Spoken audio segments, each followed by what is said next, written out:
সকলোকে প্ৰীতি আৰু সম্ভাষণ জনাইছো সাউতে উচ্চতৰ মাধ্যমিক দ্বিতীয় বৰ্ষৰ চূড়ান্ত পৰীক্ষা কালিলৈৰ পৰা আৰম্ভ হ'ব মেট্ৰিক পৰীক্ষাও দুদিনমান পিছত আৰম্ভ হ'ব উচ্চতৰ মাধ্যমিক প্ৰথম বৰ্ষৰ পৰীক্ষাও প্ৰায় 20 দিনমান পিছত অনুষ্ঠিত হ'ব দেখা যায় পৰীক্ষাত লিখোতে কিছুমান সৰু সৰু ভুল থাকি যায় আৰু যিখিনি ভুলৰ কাৰণে আমি মাৰ্ক কম পাব ছাত্ৰ-ছাত্ৰীসকল আজিৰ ভিডিঅ'টো তোমালোকৰ সেই সম্পৰ্কে হ'ব যে পৰীক্ষাত কেনেকৈ লিখিলে আমি এই সৰু সৰু ভুলবিলাক এভয়েড কৰি চলিব পাৰো এৰাই চলিব পাৰো যাৰ ফলত আমাৰ পৰীক্ষাত নম্বৰ দুটামান বাঢ়িব ছাত্ৰ-ছাত্ৰীসকল আজিৰ ভিডিঅ'টো খুব গুৰুত্বপূৰ্ণ হ'ব হেকলৈকে চাবা বুলি আশা কৰিলো প্ৰথমতে আমি ইনষ্ট্ৰাকচন খিনি খুব সাৱধানেৰে পঢ়িব লাগে প্ৰশ্নত যিবিলাক ইনষ্ট্ৰাকচন দিয়া থাকে ৰিড দ্য ইনষ্ট্ৰাকচনছ কেয়াৰফুলি যিখিনি ইনষ্ট্ৰাকচন দিয়া থাকে আমি ধৰি ললো 7 নম্বৰ প্ৰশ্নটো ইংৰাজী বিষয়ৰ প্ৰশ্ন কাকতৰ 7 নম্বৰ প্ৰশ্নটো এনেকৈ থাকিব Rewrite any 5 of the following sentences using the verbs given in brackets in their correct tense form. It is instruction. প্ৰশ্নত থকা ইনষ্ট্ৰাকচনটো হৈছে এনে ধৰণৰ ইনষ্ট্ৰাকচন থাকে ইনষ্ট্ৰাকচনত আমি কি কি চাবলগীয়া আছে ইনষ্ট্ৰাকচনত কেইটা প্ৰশ্ন উত্তৰ কৰিবলৈ দিছে সেইটো খুব গুৰুত্বপূৰ্ণ কিয়নো এনি 5 বুলি কৈছে নহয় আমি যিকোনো 5টা প্ৰশ্নৰহে উত্তৰ কৰিব লাগিব তুমি যদি 5টাতকৈ বেছি প্ৰশ্নৰ উত্তৰ কৰি দিয়া ইয়াত কাৰণ যেহেতু ইয়াত 8টা মান অপচন থাকিব গতিকে 5টাতকৈ বেছি যদি কৰা তেতিয়াহলে প্ৰথম 5টা প্ৰশ্নই তোমাৰ ইভালুৱেচন হ'ব চেক কৰিব পিছৰখিনি চেক নকৰে প্ৰথম 5টা প্ৰশ্নৰ ভিতৰত যদি তোমাৰ 3টা শুদ্ধ আৰু 2টা ভুল আৰু তুমি 7টা প্ৰশ্নৰ উত্তৰ কৰিছা পিছৰ 2টা শুদ্ধ তেতিয়াও কিন্তু তুমি সেই পিছৰ 2টাৰ পৰা কোনো মাৰ্ক নোপোৱা সেইভাবে ইনষ্ট্ৰাকচন ভালকে পঢ়ি লৈ যিমানটা প্ৰশ্ন উত্তৰ কৰিব দিছে সিমানটাই কৰিবা বহুত ষ্টুডেন্টক দেখা যায় কেতিয়াবা যে তেওঁলোকে ইনষ্ট্ৰাকচন নপঢ়াকেই হক বা কি কাৰণত হক নাজানো তেওঁলোকে এনি 5 বুলি কোৱাৰ পিছতো 6টা 7টা প্ৰশ্ন কেতিয়াবা কৰি দিয়ে গতিকে এই সৰু ভুলটো যাতে তোমালোকে নকৰা ইয়াত কি হ'ব পৰীক্ষাৰ সময়ও বচাব পাৰিবা কাৰণ 6টা বা 7টা লিখিলে সময় বেছি যাব যত নেকি তোমাৰ একো লাভ নহব তে যিমানটা প্ৰশ্নৰ উত্তৰ কৰিব দিয়া হয় সিমানটাই কৰিবা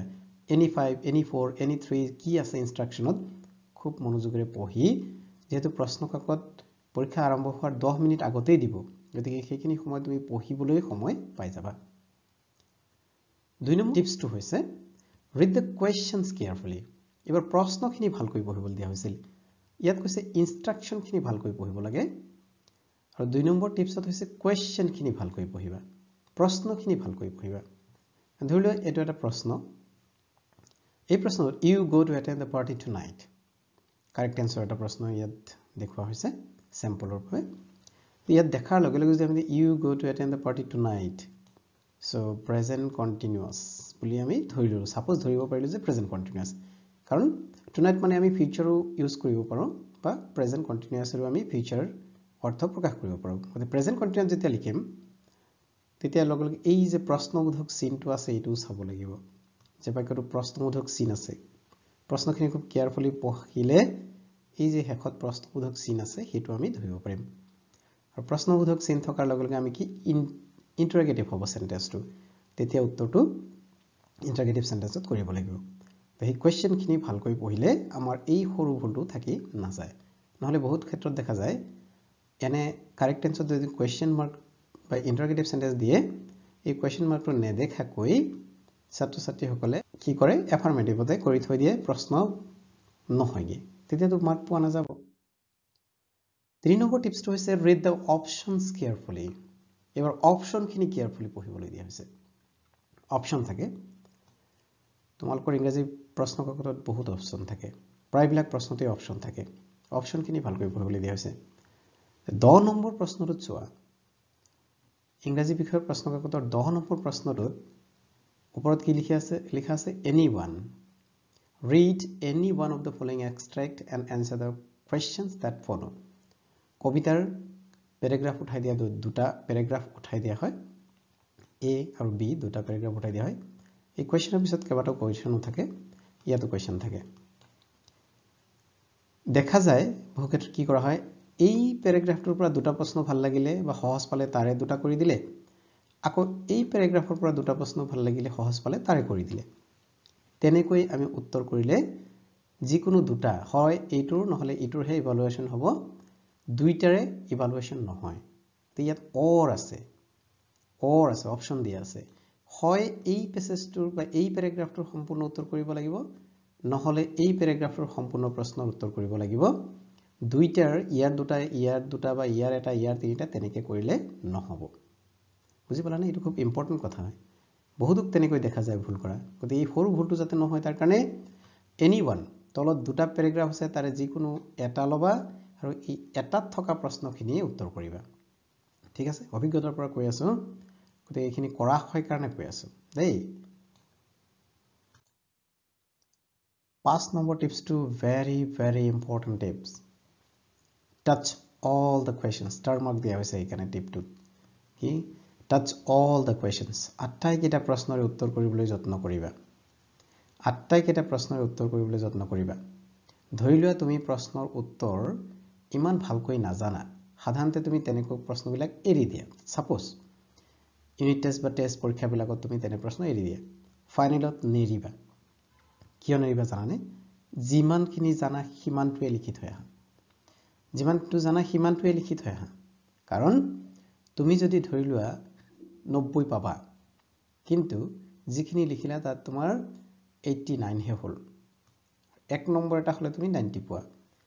তেতিয়া হি এক নম্বৰৰ কোনটোৱে কেৰি কৰিব জানানে এই যে তুমি কমকৈ হলেও যে অলপ লিখি থৈ আহিলা তাত হাফ এটা পাই যাবা আধা নম্বৰ এটা পাবা নিলিখিলেতো নোপোৱা যদি লিখা তেতিয়ালে আধা নম্বৰ এটা পাবা আৰু আধা নম্বৰটো যেতিয়া পাবা 89 হাফ কৰবাত মাৰ্কশিটত দেখিছানে মাৰ্কশিটত কেতিয়াবা তেনেকে মাৰ্ক পায়নে নাপায় সেই হাফ মাৰ্কটো মাৰ্কশিটত উঠোতে নেক্সট ডিজিটত আহি যায় মানে একৰ সমান কাম কৰে সেই আধা নম্বৰটোৱে মাৰ্কশিটত সেইকাৰণে হি যে আধা বা কমকে জানিছা তুমি নিলিখিবা বুলি যে ভাবিছিলা সেইখিনি যদি লিখি থৈ আহা তেতিয়াহলে তাত তুমি এক এটা পাই যাবা বুজি পালা কোনোবা যদি 29 পাইছা সাপোজ তেতিয়াহলে হি আধা যে লিখি থৈ আহিছিলা হেতুৱে তোমাক 30 বনাই দিব কোনোবা যদি 79 পাইছা লেটাৰৰ কাৰণে 1 নম্বৰ লাগে লেটাৰ মাৰ্কৰ কাৰণে তেতিয়া হি হাফ মাৰ্কটো তোমাক 80 বনাই দিব কোনোবা 59 পাইছা 1 লাগে 60 পাবলৈ তেতিয়া হি আধা নম্বৰটো তোমাক 60 বনাই দিব তেতিয়া কিমান ইম্পৰ্টেন্ট দেখিছানে আটাইকেইটা প্ৰশ্নৰ উত্তৰ কৰিবা লিখিলে কিবা এটা নম্বৰ পাবা নহয় জানো লিখিলে নম্বৰ দিব মানে লিখিলেহে নম্বৰ পাবা যদি তুমি নিলিখাই তেতিয়াতো তা আশা কৰিব নোৱাৰা 0 আৰু যদি লিখা তেতিয়ালে হয়তো কিবা এটা আশা কৰিব পাৰা তাত যেনেকৈ নিলিখা কিয় অলপ জানি লিখিলেও তাত কিবা এটা হলে আশা কৰিব পাৰা কিন্তু নিলিখে আশা কৰিব পাৰিবানে লিখিলে 0ৰ বাহিৰে একো আশা কৰিব নোৱাৰি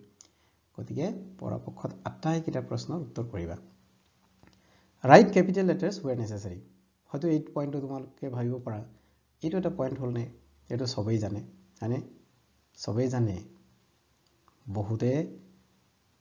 প্ৰশ্নৰ উত্তৰ আৰম্ভ ক্যাপিটাল লেটাৰে নকৰে অভিজ্ঞতাৰ পৰা কৈছো মানে বহুতে কি কৰে প্ৰশ্নৰ উত্তৰ লিখোতে স্মল লেটাৰে আৰম্ভ কৰে যেটো নেকি একেবাৰে ইমপ্ৰেশন বহুত বেয়া হৈ যায় ইভালুৱেটৰ জনৰ ওচৰত ছাত্ৰ বা ছাত্ৰী গৰাকী ইমেজ বা ইমপ্ৰেশন একেবাৰে বেয়া হৈ যায় যেতিয়া প্ৰথম লেটাৰটোৱে প্ৰশ্নৰ উত্তৰ কৰোতে প্ৰথম শব্দৰ প্ৰথম লেটাৰটো যেতিয়া স্মল লেটাৰে আৰম্ভ কৰিব তাতকৈ আৰু ইমপ্ৰেশন বেয়া হোৱা কাৰণ নাথাকে খুবেই ইম্পৰ্টেন্ট কথা এটো কোনেও প্ৰথম লিখোতে প্ৰথম আখৰটো কেতিয়াও স্মল লেটাৰ নিলিখিবা সদায় ক্যাপিটাল লেটাৰ লিখিবাই ভিতৰত কিবা কাৰণত যত ক্যাপিটাল হ'ব লাগে তাত যদি কিবা কাৰণত কৰবাত স্মল হৈ গৈছে হেতু সিলি মিস্টেক বা স্লিপ অফ পেন বুলি কেতিয়াবা হয়তো ধৰা হ'ব পাৰে কিন্তু আৰম্ভণিতে যদি স্মল লেটাৰ লিখা হেতু স্লিপ অফ পেন নহয় হেতু তোমাৰ অজ্ঞতা বুজাব ইমপ্ৰেশন বেয়া হ'ব তেনে নকৰিবা সেইকাৰণে মই এই পইণ্টটো যদিও কিছুমানে ভাবিব পৰা এটো এটা জানিবলগীয়া পইণ্ট হলনে কিন্তু very important পইণ্ট বহুতে কৰা দেখা যায় ঠিক আছে write the question number very clearly important হয় question number বিলাক খুব ভালকৈ লিখিব লাগিব কেতিয়াবা দেখা যায় কি question number দিবলৈ পাহৰিয়ে থাকে বা ৰোমান সংখ্যা 1 লিখা আছে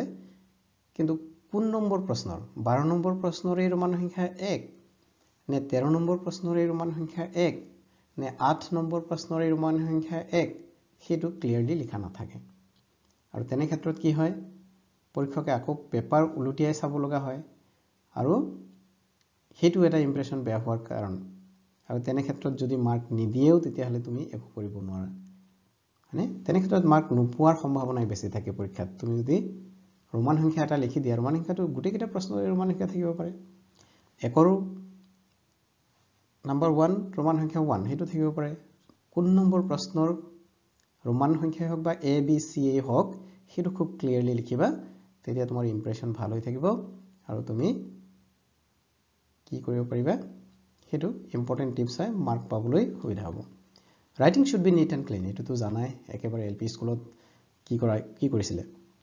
সাবসিকুনৰ বাবে 10 নম্বৰ বা 5 নম্বৰ তেনেকে সৰুৰে পৰা শিকোৱাৰ যত্ন কৰা হৈছিল যেতিয়াই নিট এণ্ড ক্লিন দেখিব তেতিয়া পৰীক্ষকৰ মনটো ভাল লাগিব তাত অটোমেটিক কিবা এটা হলেও বেছি নম্বৰ অহাৰ চান্স থাকে বা হেতু তোমাৰ বহিখনৰ প্ৰতি বা ছাত্ৰ বা ছাত্ৰীজনৰ প্ৰতি পৰীক্ষকজনৰ ইমপ্ৰেছনটো ভাল থাকিব ছাত্ৰ ছাত্ৰীসকল এইখিনি কথা পৰীক্ষাৰ আগদিনাখন তোমালোকক এবাৰ ক'লো গতিকে আৰু তোমালোকক নিশ্চয় বহুত ধৰণৰ টিপছ দিছেই ছাৰ বাইদেউসকলেও দিছেই চাগে ঘৰৰ হয়তো অভিভাৱকসকলেও দিছেই সেইখিনিও মানি চলিবা এইখিনিও মানি চলিবা পৰীক্ষা ভাল হ'ব বুলি আশা কৰিলো আৰু সকলোকে আগতীয়াকৈ কালিলৈ পৰীক্ষাৰ বাবে শুভেচ্ছা জনালো বহুত ভাল ৰিজাল্ট কৰিবা তোমালোকৰ প্ৰতি ভগৱানৰ ওচৰত তাকে কামনা কৰিছো সকলোৰে ৰিজাল্ট ভাল হওক god bless you all thank U